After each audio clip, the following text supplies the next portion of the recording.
Hello ladies and gentlemen, my name is Jack and I'm the developer of this indie game called I Can't Dream So You Must Start. I've been working on lots of things today, but it's right at the end of the day and I'm trying to complete my challenge of one video every day. So I actually have lots to show you, but we're going to be pretty quick about it. One of the first things I'm going to show you is the enable portal gun command, which I know it's a bit dated for a Rick and Morty reference, but this is just a dev tool.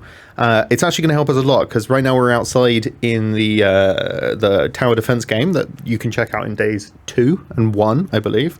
And I want to show you some of the new things that we've worked on today. So I think one of the most important things we've done is let's talk about firstly Winston.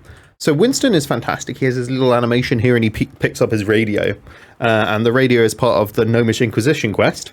But he had a couple of pots here. And now these pots were very cool, but they were both green at the time. So if I disable portal gun again, so we can get our staff back, they were both green.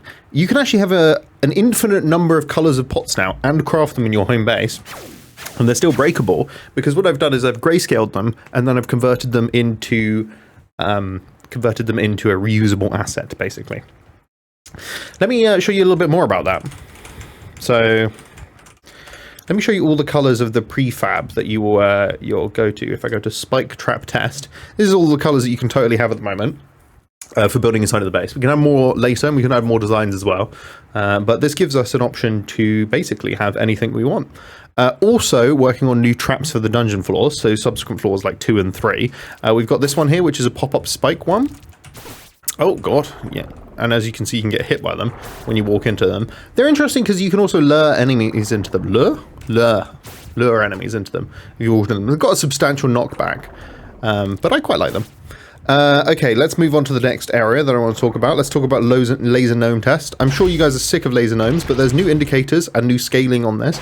I've also tightened up the animations so that their flying back is better. This overall is probably the final step of the laser gnome, and so don't worry, I will not be talking about more laser gnomes until I add them into rooms individually, but this is one of the key enemies in the Gnomish Inquisition. Let's quickly get the hell out of here. Oh god. Let me out! Let me out! Okay. Just into the beautiful, serene outside once again. I don't actually know if I have anything else big to show you. Oh, I do actually totally have a massive one to show you. But unfortunately, my plan to not have to recompile the game is failed because it's not in my quick list. Let me quickly update my quick list. One sec. Okay, and we're back. So let me quickly go back into the portal, and now we can actually go into the dart room. So in the scale of improving these dart rooms, I've upgraded these darts so they now have a spinning flying animation, as you can see, as they go through the air. They actually follow the Archer's Paradox. I'll splice in a clip of the Archer's Paradox, which is when you launch an arrow from a bow, because it goes around the front of stem of the bow, it wiggles backwards and forwards a bit like a snake through the air. I've also added an impact, and if it hits you, they embed into you and carry you some distance longer. So you can see I'm covered in arrows. Now let's get hit by another one. There you go. I'm in the side, one in the bottom. All right, I'm still alive. Still alive, but you can see I've now got arrows embedded in me, which is quite fun. They won't persist between room changes because I think it might busy up the sprite too much. But they do persist within inside of the room itself, so you can see them sticking around in your enemy. I mentioned quickly before the Gnomish Inquisition, and for anyone who doesn't know what the Gnomish Inquisition is, Winston is currently part, minor spoilers, so skip this if you're not into spoilers. Winston is currently part of the leadership race for the Gnome tribe, and so we saw Elder Maxim outside. So if we go back outside, this is Elder Maxim, and he's allied with E-Corp. But he's also managed to get hold of some of the allegiance of the gnome, and so the gnomes, and so that kicks off the Gnomish Inquisition here.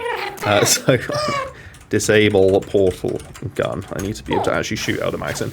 So during this, within the second wave, even the first wave of this, sometimes you'll see not just villagers fighting you, but you also see gnomes fighting you. You see straight away we can see one of the gnomes fighting you here. This is one of the explosive type gnomes. So that's the canon reason for why you're currently involved in the power struggle between the good gnomes and the bad gnomes and how you intervene. Don't want to give you any more secrets right now. There's a whole arc about it and we'll talk more about it a bit later. But I really hope you enjoyed today's update. As you can see, I've had lots of things, and it's all going quite well, including the one that you just saw, which is the new death animation. It's a bit like Wasted, but instead it says cooked and you get turned into a fried egg. And it gives you an overview of the coins collected and the enemies killed, depending on what you were doing. I hope you all have a fantastic day. If you would like any more information on it, please make sure you follow along. And also, please follow, because later I might be allowing you to help contribute in some of the villagers so that I might draw them like you. So I really hope you have a fantastic day, and goodbye.